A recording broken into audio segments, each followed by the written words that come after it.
আসসালামু আলাইকুম মিঠাপুকুরবাসী, কি অবস্থা সবাই? আশা করি সকলে অনেক বেশি ভালো আছেন। আমি আজকে এসেছি মিঠাপুকুর উপজেলায় 1 নং খোরাগাছ ইউনিয়নের 14 ভবনে। এই জায়গাটি দেখাবো আমি আজকে, সেই সঙ্গে জানাবো এখানকার রহস্যময় কিছু ইতিহাস। এই বটের গাছ, যেখানে হাজারগুলো বটের গাছ রয়েছে। এই জায়গাটির নাম হচ্ছে 14 ভবন। এখানে একটা ঐতিহাসিক বটের গাছ, যে বটের গাছের বয়স কেউ বলতে পারে না। তবে এই বটের গাছে আসলে আপনারা কি কি দেখতে পারবেন? সুন্দর কিছু সময় উপভোগ করতে পারবেন।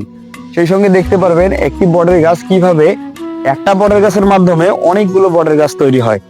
বটের গাছের পাশাপাশি এই বটের গাছের নিচ দিয়ে বয়ে গেছে সুন্দর একটি নালা, যেখানে অনেক বেশি স্রোত, সেটা আপনারা উপভোগ করতে পারবেন।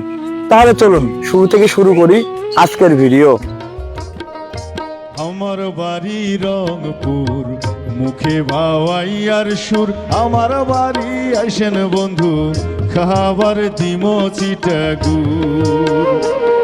আরে আমার বাড়ি আইসেন বন্ধু, খাবার দিমো চিটাগুর। প্রকৃতির বুকে এমন একটি স্থান থাকে যেখানে সৌন্দর্য ভাষায় প্রকাশ করা যায় না। ঝলমলে নয়, তবুও মনের গভীর ভাবে টানে। গহীন সবুজের বুকে চিরে দাঁড়িয়ে আছে এক শতবর্ষী নীরব সাক্ষী, একটি বটের গাছ, যার ছায়াতলে মিশে আছে ইতিহাস, স্মৃতি আর হারিয়ে যাওয়া গল্প। আর তারই নাম 14 ভবন, একটি হারিয়ে যাওয়া ইতিহাসের চিত্র, যেখানে 14টি বিল একত্রে তৈরি হয়েছিল, যেগুলো এখন বিলুপ্ত, তবে রয়ে গেছে তার সৌন্দর্যগুলো। আমি আজকে নিয়ে যাব আপনাদের সেই জায়গায়, দেখে মুগ্ধ হবে, কমেন্ট করতে বাধ্য হবেন এই সৌন্দর্য দেখে। এই স্থানটি মিঠাপুকুরের 1 নং ইউনিয়নের একদম শেষ দিকে, 4 নং সদ্যপুকুরিয়া ইউনিয়নের পাশেই অবস্থিত। যেতে হবে এই রাস্তা ধরে। রংপুর জেলার মিঠাপুকুর উপজেলার 1 নম্বর খোরাগাছ ইউনিয়নে অবস্থিত এই 14 ভবন। মিঠাপুকুর উপজেলা সদর থেকে সোজা খোরাগাছ ইউনিয়নের দিকে যেতে হবে। ইউনিয়ন অফিস পার হয়ে আরো কিছু দক্ষিণে গেলে ছোট রাস্তা ধরে পৌঁছে যাবেন ইউনিয়নের একেবারেই শেষ প্রান্তে, যেখানে মাঠের মাঝে দাঁড়িয়ে আছে শতবর্ষী বটগাছ।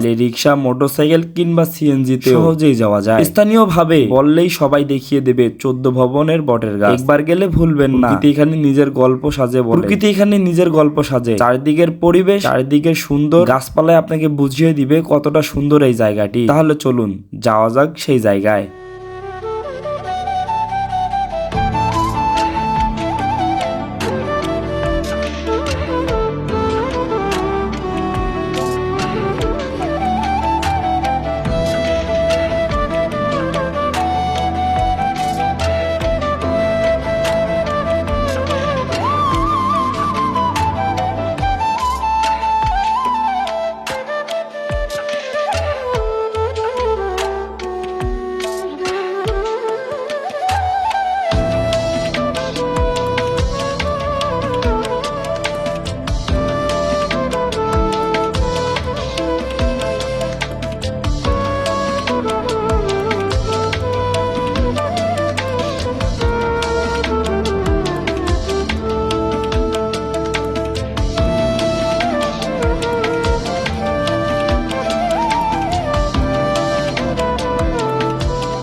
14 ভবন এই নামের পেছনে রয়েছে এক চমৎকার গল্প। এককালে এই অঞ্চলে ছিল 14টি বিশাল বিল। সেই বিলগুলো ছিল একে অপরের সঙ্গে সংযুক্ত এবং তাদের মাঝখানে তৈরি হয়েছিল কাঠের ও বাঁশের ব্রিজ। এই 14টি সংযোগ স্থাপনার কারণেই এলাকাটি পরিচিত পায় 14 ভবন নামে। কিন্তু সময় সবকিছু গিলে খায়। কালের গ্রাসে হারিয়ে গেছে সেই বিল, সেই ব্রিজ। আজ নেই তাদের অস্তিত্ব, কিন্তু বেঁচে আছে এক নিঃশব্দ সাক্ষী, একটি বিশাল শতবর্ষী বটগাছ। গাছটি শুধু একটি গাছ নয়, এটি যেন এই এলাকার হৃদয় সম্পুষ্ট। চারিদিকে ছড়িয়ে ছিটিয়ে থাকা এর শিকড় যেন ইতিহাসের পাতায় লেখা চিঠি। বিশাল এক খোলা মাঠের মাঝে দাঁড়িয়ে থাকা এই গাছটি সূর্য ওঠা থেকে সূর্য ডোবা পর্যন্ত ছায়া দেয় অতীতকে, ভাবুককে, গল্পকারকে। স্থানীয়রা কেউ জানে না এই বটের গাছের কত বছর পুরনো। শত শত বছর পুরনো এই সুন্দর বটের গাছটি। তাছাড়াও এই বটের গাছের সাইড দিয়ে বয়ে গেছে সুন্দর একটি নদী, যেটিও এখন বিলুপ্তর কাছাকাছি, তবে নালাটি এখনো রয়ে গেছে। বয়ে যাচ্ছে নীরব ভাবে পানি। ভিডিওটি ভালো লাগলে অবশ্যই শেয়ার দিবেন। আশা করছি সুন্দর একটা কমেন্ট করবেন। দেখে কি মনে হচ্ছে সেটাও জানিয়ে দিতে পারেন খুব তাড়াতাড়ি।